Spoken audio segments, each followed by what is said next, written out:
Bem-vindo, querido Miguel. Boa tarde, Conde. Boa tarde a todos e todas.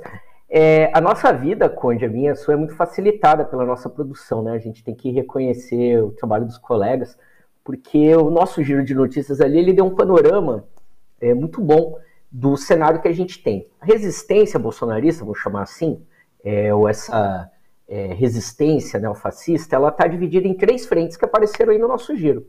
Uma delas é essa frente institucional, que é capitaneada aí pelo PL do Valdemar Costa Neto. Nós temos a frente militar, que depois eu falo, e que se reuniu com o Bolsonaro, como você chamou de atenção agora no final, e essa frente civil, que também tem os seus desdobramentos, né? Na frente institucional, o Valdemar da Costa Neto está num beco sem saída. Ele, como os petistas, acreditava que o Lula venceria no primeiro turno ou venceria no segundo com uma folga.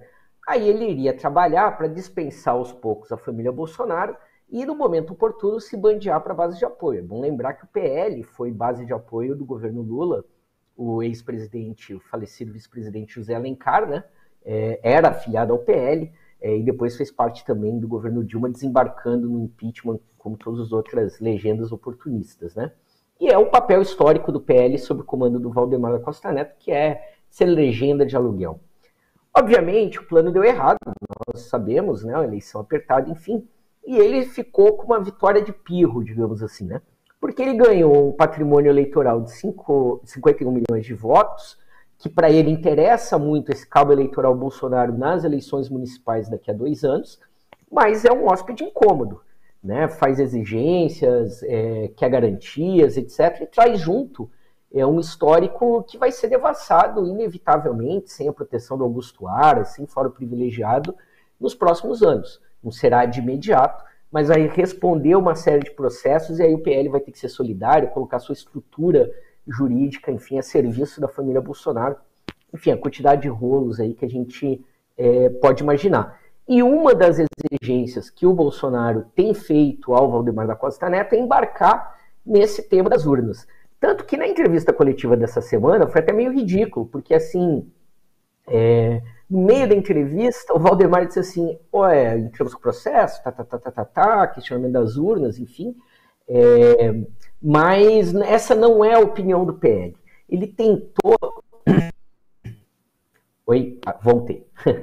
Ele tentou convencer o Bolsonaro a desistir dessa empreitada, de não apresentar, o relatório é ruim, né? Ele sabe exatamente que é fraco, não foi feito pelo jurídico do PL, isso vem do grupo bolsonarista, e ele está com essa bomba, ficou com a pecha de golpista, um processo ruim, né? Não durou meia hora na mão do Alexandre de Moraes, em 23 minutos ele fez o primeiro despacho, o PL não respondeu, ele largou essa, né? Seria ridículo, se a gente fosse incorporar, levar a sério a tese do PL, teria que anular não só o segundo e o primeiro turno, mas as eleições, as 2 últimas eleições presidenciais, né? Então não tem o menor fundamento. E esses partidos que você citou, sabendo aí, percebendo e sabendo que Alexandre de Moraes não brinca em serviço, pularam fora. Então essa é o dilema que o Valdemar da Costa Neto vai ter que se virar, né? Ele tem esse patrimônio eleitoral, mas é um patrimônio que cobra caro, inclusive economicamente, porque o PL vai sustentar uma mansão, né, no Lago Sul, onde o Bolsonaro deve ficar em Brasília com essa referência que ele pretende ser da extrema-direita. Aí nós temos o outro problema, que é o seguinte, a frente militar, né? O que tem ficado evidente nessas últimas semanas é que Ciro Nogueira, Arthur Lira, já no segundo turno, etc., pularam fora desse barco bolsonarista, como se esperava do Centrão, não vão embarcar nessa aventura golpista e querem mais se preparar onde estarão nesse governo Lula, negociar coisas, manter o orçamento secreto, etc. Né? Não interessa para eles manter esse discurso. Mas a estratégia do grupo radical, do grupo bolsonarista, e aí fica claro quem é que pôs o Bolsonaro no poder, e aí eu já recomendo aos nossos espectadores, estou lendo um livro impressionante, Poder Camuflado, saiu agora pela Companhia das Letras, saiu literalmente em outubro ainda, entre o primeiro e o segundo turno, um livro interessantíssimo que reconta o papel dos militares desde a redemocratização até o governo Bolsonaro. E ali fica claro que o Bolsonaro é um monstrinho criado pelo general Augusto Heleno, pelo general Vilas Boas, que agora se soma à militância do Braga Neto, né? Eu já tinha comentado em outras ocasiões que os mais impetuosos em manter as mobilizações bolsonaristas no início nas estradas, depois dos quartéis, foram Braga Neto e Paulo Guedes, além do Augusto Heleno, e o próprio Bolsonaro não estava muito convencido, mas parece que agora o medo do Bolsonaro, na verdade, é que a espada do Xandão caia sobre a sua cabeça depois que ele perdeu o fórum privilegiado, o famoso inquérito das fake news que deve pegar essa turma toda. Então, o que eles vão fazer ainda é uma incógnita. Né? Eu imagino que pelo menos até 19 de dezembro eles vão tentar tumultuar e criar algum tipo de situação.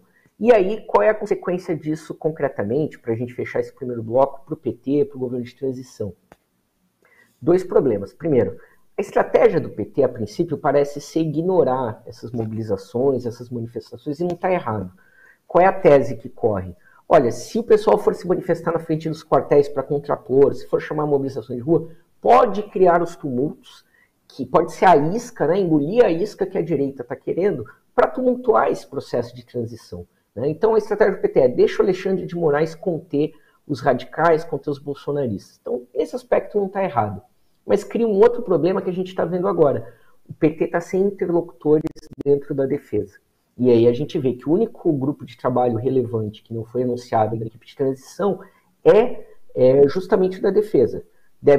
Deveria ser anunciado hoje, mas como a gente sabe, o presidente Lula precisou fazer uma cirurgia e se recupera, não vai cumprir os seus compromissos que estava previsto em Brasília, é possível que seja anunciado sem a presença dele, mas entre os nomes que estão postos aí, a gente vai ver ex-comandantes que estiveram no governo Dilma, que estiveram no governo Lula, mas que são desse mesmo grupo que hoje está no comando. Por quê?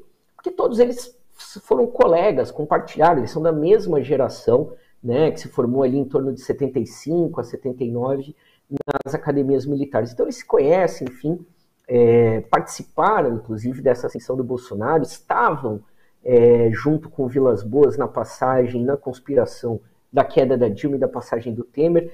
Então é bastante delicada a nossa situação no debate sobre a defesa no próximo período e por conta dessa situação de estabilidade também que o bolsonarismo cria. Então que a gente não espere nenhum tipo de cumplicidade ou de neutralidade das Forças Armadas no próximo período, infelizmente.